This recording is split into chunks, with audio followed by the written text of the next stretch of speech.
Kaya katanimang palawakan ng kebaluan di kilking narakalakaso ng scam at cybercrime ang makiugnayan kareng financial accounts ay ning report. Inisplika ning Bangko Sentral ng Pilipinas o BSP ing maulagang probensyon ning Anti-Financial Account Scamming Act o AFASA king metong nga media information session naganapan inyang Miyerkules, November 13 king syudad ning San Fernando. Pwede mo na ning Attorney Noel Neil Malimban, Regional Director ning BSP North Luzon Regional Office, ing talakayan na kapag nasang palawakan ning kebaluan ning publiko, dikil king lalalang kaso ning scams at cybercrime ating kebaluan kareng financial accounts. Agpangkang Malimban ing AFASA dinisenyo yabang protektan lareng Pilipino. Makibatan lareng at tsukeng gulot na niti at pasik na nga ning seguridad kareng transaksyong pinansyal. Kabilang kareng pagbawal ning batas ing pamangamit account para king illegal at transaksyon, social engineering schemes, kalupadaring phishing at aliwa pang pamagloko, pamamuklat financial account gamit ing peking lagyo at pamanyaling financial account. In relation to that, also some other laws that help protect our people. Hindi lang yung well, isa lang yan, Anti-Financial Account Scamming Act. We have the Financial Consumer Protection Act. We also have, even if it's not BSP's turf, the Internet Transaction Law.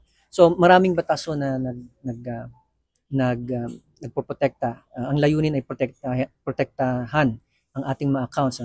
So importante ang education, importante ang makinig sa mga ganitong mga forum para malaman kung anong tamang paggamit at maging shared responsibility kasi yan hindi lang na BSP ang may responsibility, hindi lang bangko, may responsibilidad din tayong protektahan mismo yung account natin sa tamang paggamit po. Atin niyang upaya o kapangyarihan ng BSP na gawang investigasyon at mag-inquire kareng account na posibleng sangkot kareng pamaglabag. Atin niya naman kaakibat mabaya ta parusa at multa para kareng patunayan na sasalang sangking batas. Didik-dik ning BSP na balawos lang mag-isan metong king media at publiko bang pasik na nga ning kampanya laban king financial scams at siguraduan na mas ligtas ing digital at banking system ning bansa.